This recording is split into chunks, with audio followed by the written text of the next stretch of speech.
Good morning. Uh,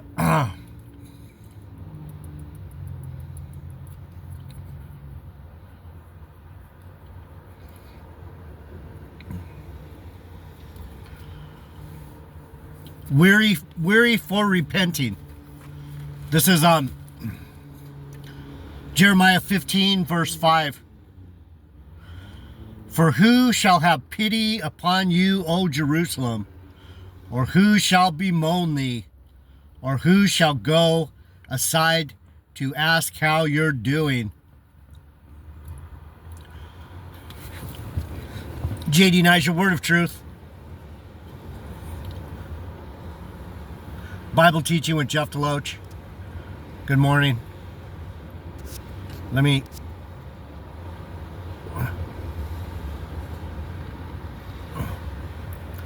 A little better.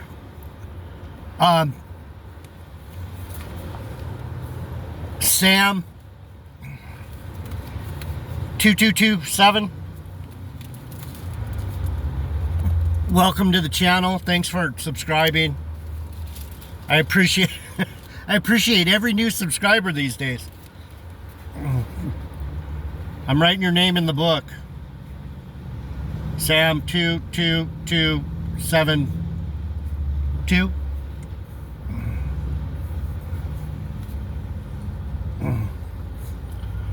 These are all the people that I wrote in my Bible.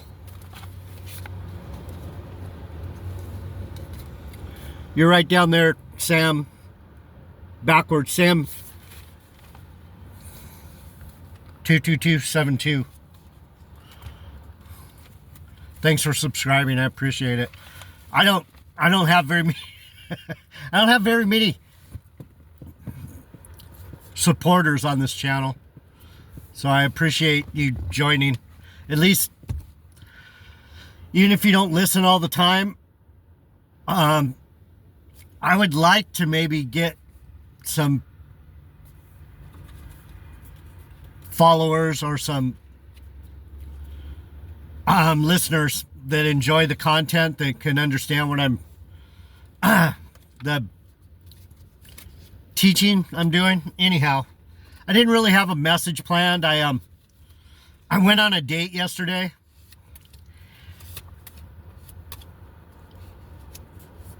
I don't really have it anymore for women. I mean, it's not that I'm about men. I'm not about men. It's just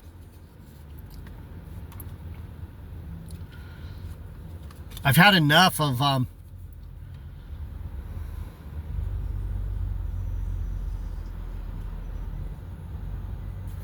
you'd have to get my age and go through what I'm going through to understand. It's weird. I would love to have someone to hang out with and I like romance. I like love. This is bad lighting, sorry.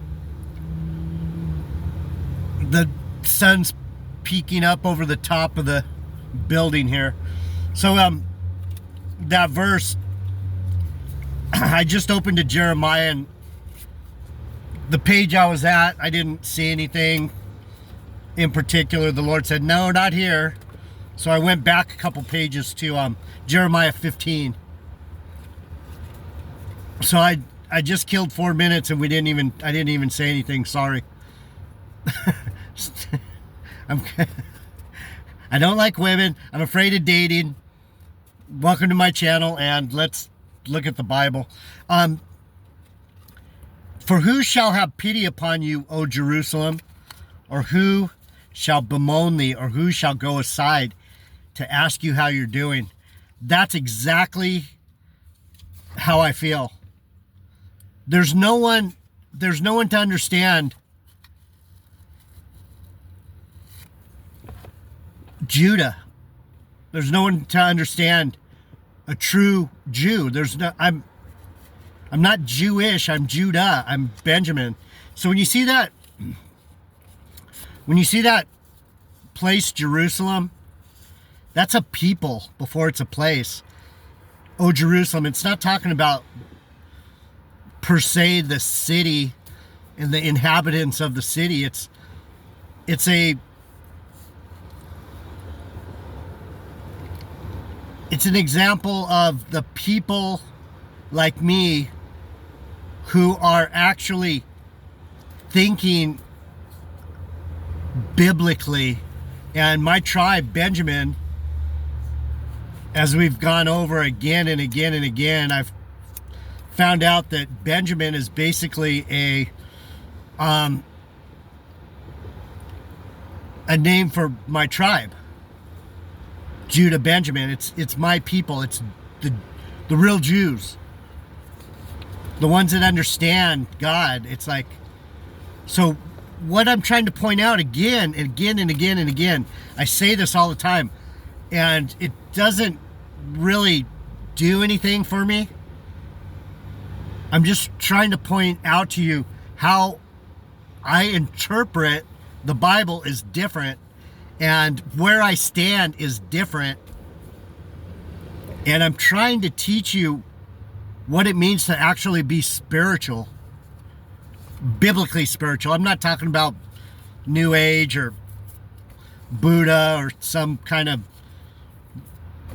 metaphysical mumbo jumbo. You know, there are aspects of all those things that you can put in here. Frequency is big. You got to have you have to vibrate at a certain level. You have to have a certain amount of energy and a certain amount of higher vibrational dimensionality. It's almost like I'm living in another dimension, is how it feels. So when Jeremiah is saying this, who is a Benjamite, man, do I want to go into this?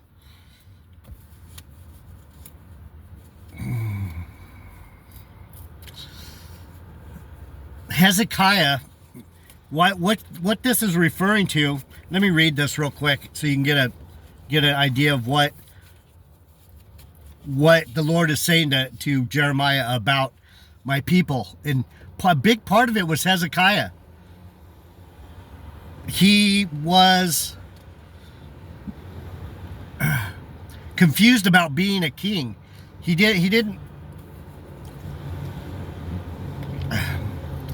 had a lot of his own ideas, and he had a lot of his own pride, and he didn't listen to the prophet. He didn't listen to Jeremiah. And this is the Lord telling Jeremiah, you know what? You people, I'm not talking about me or Jerusalem or Benjamin or Judah. I'm talking about you people that might be on this channel or might be looking for God. There's a lot of people out here looking. Probably not a lot. There's probably not a lot.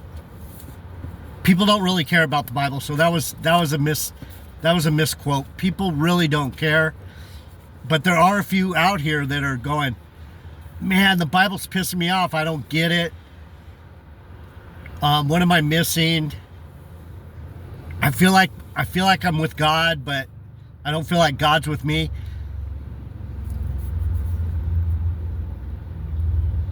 I don't know how to alliterate on that, but he's with some of us. And not only is he with me, I understand. We're walking together, and it's painful as hell. Because no one will listen and go, I don't know what it means to me, but I believe what he's saying, and I understand what he's saying. So anyway, it says, then said the Lord unto me, though Moses and Samuel stood before me, I'm talking about how close I am to the Lord. Even though I'm right there, it doesn't, listen, even though they stood before me, yet my mind could not be toward this people. Cast them out of my sight and let them go forth. I've been saying it over and over again. I can't make things happen for you. I can't pastor you. I can't tell you you're going to get raptured. I can't tell you you're chosen. All I can tell you is that you're in trouble. And you need to really either get into the book and study with your mind and see if your heart can catch up, Or go in with your heart and see if your mind can catch up. Go in scared. Lord, give me something. Open the book. Or just open the book and read where you open to. This is how I learned so much. I didn't go, I'm going to go look at 1 Corinthians today, or I'm going to go look at Revelation, or I did that for a while. But then the most knowledge I got was from letting God tell me what he wanted to tell me. You open the book and you read and you study what is on that page. And I just did it today. And that's how I do these lessons. For the most part, like today, I just opened up the book. And I wasn't quite on the page he wanted me on. He's like, no, go back a couple pages. And so here we are. And he says, even though Moses and Samuel stood before me, and this is like talking about me standing with you. I'm with God, standing here going, brothers and sisters, you're in trouble. The Lord's going, no. There's nothing you can do for him. Just tell him there's not really anything you can do. I feel bad. You've got to do it anyhow. And it shall come to pass if they say unto you, where shall we go forth? So there's like 5 of you that have been here. You understand what's going on here. You know I've said it 100 times. If you ask me where to go, I can't tell you. Listen, I'm telling you. Watch, he's going to say, tell him fuck off.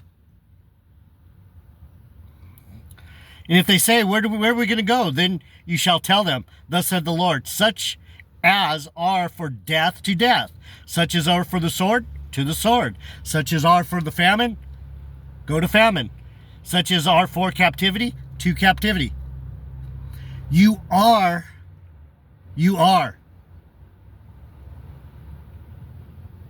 that. You're that in some way.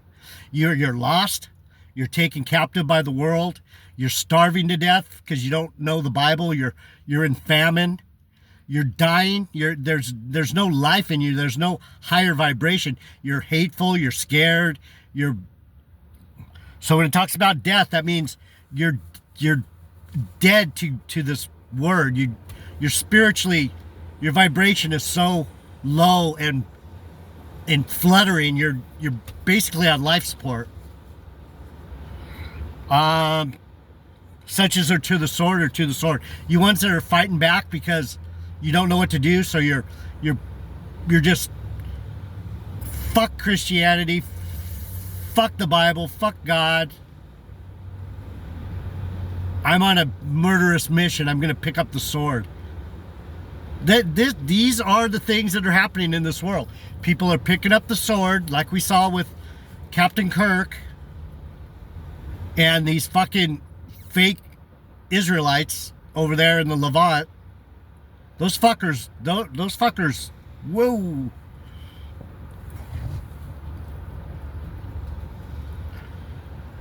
Whoa. Anyhow. And he says, and I will appoint over them 4 kinds: death, famine, captivity, and the sword. The sword to slay, and the dogs to tear, and the fowls of the heaven, and the beasts of the earth to devour and destroy. It doesn't look good for people, I'm telling you. These rapture bozos, those are the scared little children. Those are the ones that are sucking their bottle, hiding under their cradle, hiding under their bed. The last thing they want to do is hear me tell them that they're nuts. They're like, no, I'm relying on the rapture. Go. You're done. You're done. You've been so famished, and you've been fed little crumbs of pissed on breadcrumbs, you baby Christians, that your mind is just completely mush. Your spirit is completely flatlining with a little blip, and you're praying that somehow they shock you back into life. It isn't going to happen. It's too late. You're raptured. You are raptured. You will be plucked up. That's why it's saying the dogs are going to tear, the fowls of the heaven are going to fucking devour. Going to devour you. I'm here to basically chew you up and spit you out. It's sad. But the Lord has a plan. He'll figure out where to put you. You'll have a spot. But to repent would be really good. To come out of your fucking knuckleheadness. If you don't understand the things I'm saying and you're going, no, I'm going to go back to Black Hebrew Israelism. The Catholic Church, we don't believe that. We believe Mother Mary's full of grace and mercy. Yeah, she is, but you're lucky she loves you, because your love for her is like, if she doesn't know you, she doesn't know you.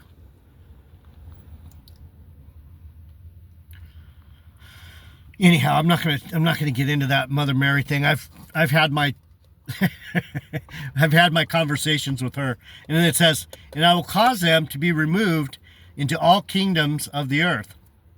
Cause them to be removed. Drag off. I will drag you off. I tell you, I try and explain to you guys, rapture is, you're gonna get dragged off. It's not raptured up to the cloud. It's not what it is. You're plucked up. You're like a weed. Harpazo. Does that sound like a nice thing? I'm gonna get harpazoed. That means you're gonna get fucking pulled up like a weed. You guys don't know the Hebrew or the Greek. I don't think there is a. Yeah, there's a word. There is a word for plucked up in Hebrew. It's a little different. Plucked up. Pulled up like a weed. Not like you guys think. You're gonna get dragged off. You're gonna be thrown in a pile of weeds, and the bulldozer's gonna get all you guys and shove you all in one sick little corner where you guys can think about it for a while. Because the next verses, that's what it talks about. It says, "And I will cause them to be removed into all kingdoms of the earth because of Manasseh, the son of Hezekiah, king of Judah, for that which he did in Jerusalem." See, this isn't my first rodeo.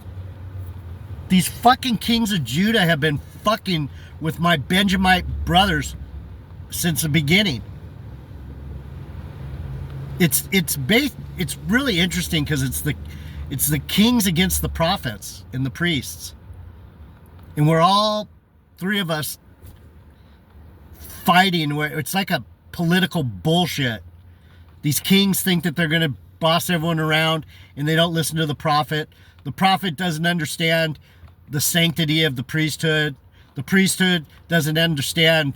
The priesthood just tries to manipulate both the kings and the prophets with numbers. We got more. And they drag people off this way, that way. That's what the priests do.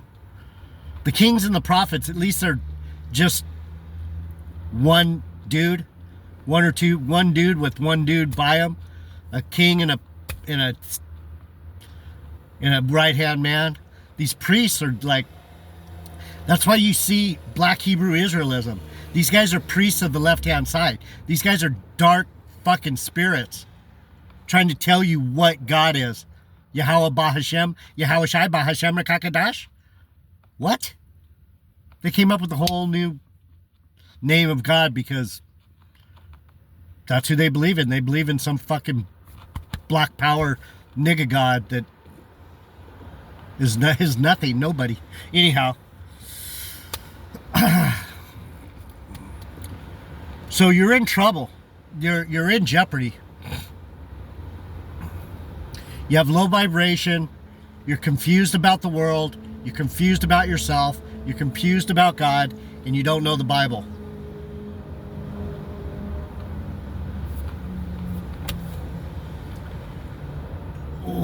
what are you going to do? There's the only thing you can really do at that point, because you're not going to catch up on the world because you haven't looked at it in reality long enough to go, I know what's happening. I've been looking at the world very closely for thousands of years coming back. And this place is still, I don't understand the wicked enough to totally understand what's going on. But the Lord guides me through it. And it's like, as I'm passing through, I'm trying to look and go, what is that? And then, fuck, next thing I know, I'm looking over here. What is that?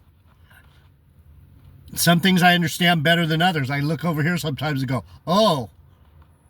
And then I look back over there and, oh, okay. And then I see something again I don't understand. So the world is the one thing that's, you can't get too tied up in it, but you got to understand it. It's wicked. It's doing some amazingly supernatural, dark witchcraft shit on us. Now we got these fucking phones and technology. They're watching us. They're watching. They know everything you say. They see everything that you do. We're in like a, I like to think of it as a box with light in it. You're in a box and there's this light in it. And as you're walking through the box, they can see your figure because you're standing against this frequency, this light. You're like a silhouette. And then they just throw the AI on it and it goes, oh, it's that guy. And then they have a picture. They know who you are. It's fucking amazing. They're not even telling us. They have Skynet on us. Anyhow. The world, then the spiritual things of the Bible. You don't understand where you came from. You don't understand you're a divine being. You don't understand how important it is to have a loving vibration, to have a concern for people, have a concern for yourself, have a love for God, have a love for your brother. The reason we're in this mess is because you don't love me. And you don't love, probably what you think is love. Love doesn't mean that you just do whatever for somebody. Unconditional love, that's not love. Love is conditional. If you read the Bible, you'll know that love is very conditional. Everything has a condition. So if you're not spiritual and you don't know about love and you don't know that love doesn't always mean giving someone what they want and bowing down to them. Love sometimes is saying, no, you're not doing that. No. You got to be stern. You got to be true. You got to have a condition. What condition are you in spiritually? Are you in a good condition? Are you in a condition where you're feeling pain right now? If you're not feeling all kinds of spiritual pain out here, you're in bad condition. If you're just go to work, make my money, pay my bills, hey, I'm good. Go have a drink with your friends, watching football, it's all good. Yeah, that's fun. But what's going on behind the scenes? What's going on in your real life? What's going on in your spiritual life? So you have the spiritual, you have the world. What was the other one? I was just talking about it. Anyhow, your spiritual life, your life in the world, there's at least 3 or 4. There should be 4. I get stuck on one I get stuck on one idea and it's hard for me to, I should write this stuff down more. But anyhow, if I just keep rolling, sometimes it comes back to me.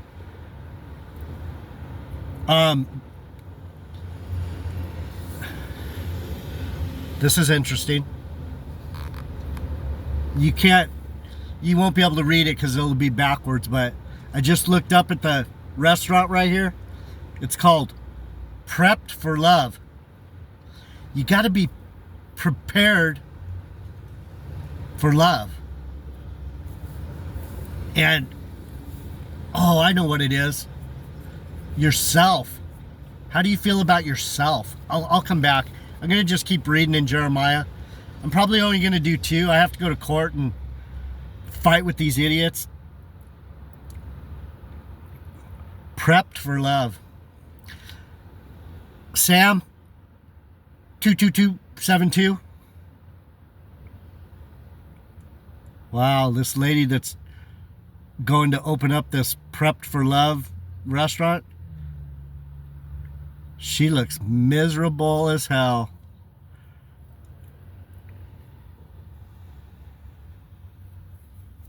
Poor thing. All right, I'll be back. Thanks for subscribing, being here. Hit the like button. Leave a comment. I don't care if you if you say mean shit about me on the comments. Just type something in, asshole, or go dick go, or it doesn't matter. It helps the algorithm. Maybe someone who really needs this stuff will subscribe. Thanks for being here. I'm JD Nyjah, Word of Truth channel. I'm out.